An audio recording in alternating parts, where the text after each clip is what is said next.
संभवे गुरुवे नमः। संभवे गुरुवे नमः। प्रणाम करती हूँ मैं अपने जगत गुरु शिव गुरु माँ भवानी के चरणों में। प्रणाम करती हूँ साहब दीदी के चरणों में मेरा प्रणाम स्वीकार हो। प्रणाम करती हूँ आप सभी गुरु भाई बहनों के चरणों में मेरा प्रणाम स्वीकार हो। आप सभी का बहुत बहुत धन्यवाद।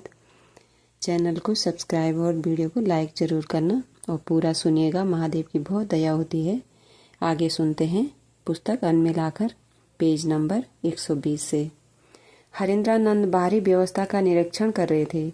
जनरेटर चालू करवाने को कहते हुए वे रोहतगी जी उदय बाबू एवं जगन्नाथ के साथ बगल के आहते के बीच में बने हुए अष्टयाम स्थल की ओर बढ़ गए।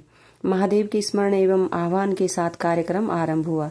संकीर्तन के बोल थे, हारा भोला हारा भोला, भोला भोला हरा हरा, हरा शिवा हरा शिवा, शिवा शिवा हरा हरा। मिथिलांचल के लोकगीतों में रचे बसे शिव पार्वती संबंधी आख्यानों एवं विद्यापति की पदावलियों से पूरा वातावरण झंकृत हो उठा। शिव के मंत्रों के उद्घोष के साथ हवन शुरू हुआ। जलती धूप एवं अगरबत्तियों की सुगंध से सारा वातावरण सुरभित हो उठा। चारों तरफ एक अलौकिक सुगंध फैल गई। चंद्रमा की धवल प्रभा अबाध रूप से आहते में प्रवेश कर रही थी। जीवन का उत्कर्ष और अनंत की साधना दोनों साथ चल रही है। नीलमानंद एक और अगणित लोगों के दैनिक जीवन में सहयोग देती। उनकी समस्याओं का निदान लौकिक और अलौकिक प्रविधियों द्वारा करती, तो दूसरी ओर साहब अनंत की साधना की ओर उन्मुख करने में निरत रहते। कैसा विचित्र संयोग है यह। हवन समाप्त हुआ। संकीर्तन के बोल चल रहे थे, लेकिन यह क्या, अचानक बत्ती गुल हो गई। मंडली कीर्तन गा रही है, नाल करताल बज रहे हैं, लेकिन कहीं कोई आवाज नहीं। निशब्द शांति। लग रहा था कि कुछ कहा जा रहा है। कोई बातचीत चल रही है, लेकिन कोई आवाज नहीं थी। विचित्र रहस्यपूर्ण स्थिति पैदा हो गई। साहब ने कहा, जगन्नाथ देखो जनरेटर को क्या हो गया। उनके मुख से मुखरित इन शब्दों के साथ ही बिजली आ गई। भजन कीर्तन और संगीत उपकरणों की आवाज पुनः ध्वनित होने लगी।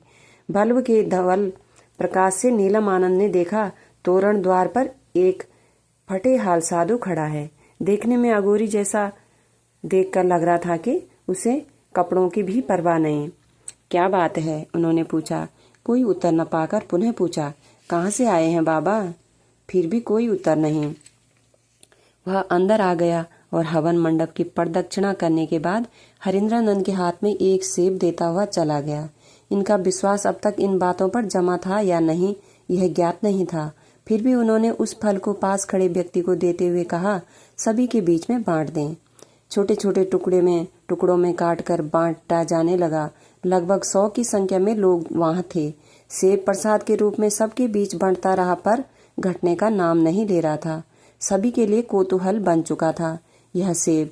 थोड़ी देर तक लोग अचंभित खड़े रहे। कुछ लोगों ने बाहर सड़क पर आकर चारों ओर देखा तो दूर तक कुछ नहीं था। अगर कुछ था तो केवल रात का पसरा हुआ सन्नाटा और संकीर्तन के बोल। हाँ, कुछ कुत्ते जरूर इधर उधर दौड़ रहे थे। अनुभूतियों का दौर चल पड़ा। शिव शिष्यों की संख्या में उत्तरोत्तर वृद्धि होने लगी।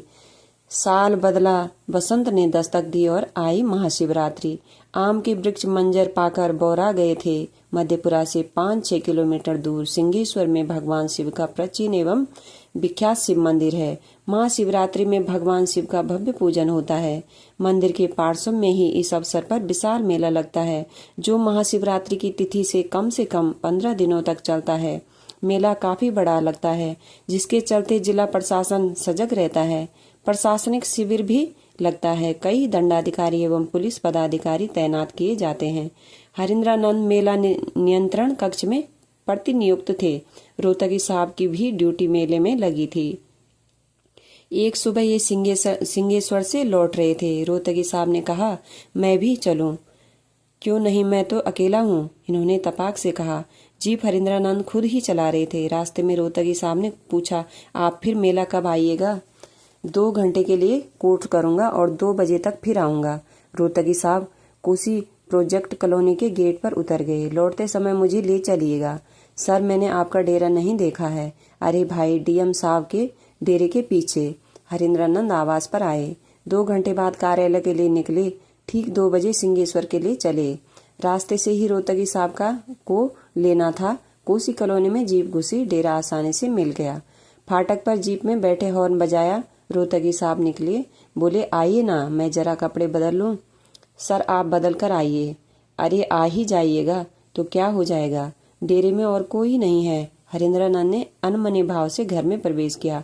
मेरा पूजा घर नहीं देखिएगा? रोहतगी साहब बोले। क्यों नहीं, चलिए, लेकिन मैं तो जूते पहना हूँ। खैर, खोल दूंगा। रोहतगी साहब पूजा घर को इंगित करते कपड़े बदलने चले गए। छोटे से भंडार गृह में ही उनका पूजा घर था। हरेंद्रानंद ने भीतर जाकर मेज पर रखी भगवती की तस्वीर को प्रणाम किया। कुछ पल भगवती की तस्वीर को देखते रहे। अचानक हरेंद्रानंद को लगा उनकी पीठ से मात्र 2 इंच दूर काले रंग की दीवार है। नजर घुमाई तो झट से पूजा घर से बाहर निकल गए। मधुमक्खियों ने फर्श से लेकर छत तक घनी काली मोटी दीवार बना दी थी। लाखों मधुमक्खियां उसमें थी। मधुमक्खियों की दीवार के चलते पूजा घर मात्र 4 फुट के क्षेत्रफल में था। हरेंद्रानंद को भंवरे, हड्डे, बिरनी एवं मधुमक्खियों से जन्मजात भय था। एक बार जब वे 3 साल के थे तो पांव में हड्डे यानी लाल बिरनी ने काट लिया था। उसके बाद घाव का रूप ले लिया था। नतीजतन पांव की शल्य चिकित्सा करनी पड़ी। उनका बचपन पूर्णिया में बीता है। वहां वे बगीचों में मधुमक्खियों के छत्ते पर ढेला मारा करते थे और मधुमक्खियां दौड़ाकर उन्हें काटा करती थी। चेहरा बैलून की तरह फूल जाता था। माँ पिताजी प्याज तो छाप देते थे, पर ऊपर से उनके हाथ के थाप भी पड़ते थे। बेहुदा खाली बदमाशी करता है। बाबूजी मारते और फिर बोलते भी। हरेंद्र का बालपन हमेशा सवाल करता कि आखिर एक गलती की 2 सजा कैसे हो सकती है। एक तो मधुमक्खी ने काटा ही है और ऊपर से उस पर इनकी थाप भी। अपने गुरु सहित साहब दीदी के चरणों में मेरा प्रणाम। आप सभी गुरु भाई बहनों के चरणों में मेरा प्रणाम। सभी का बहुत बहुत धन्यवाद। आज के लिए इतना ही। इससे आगे कल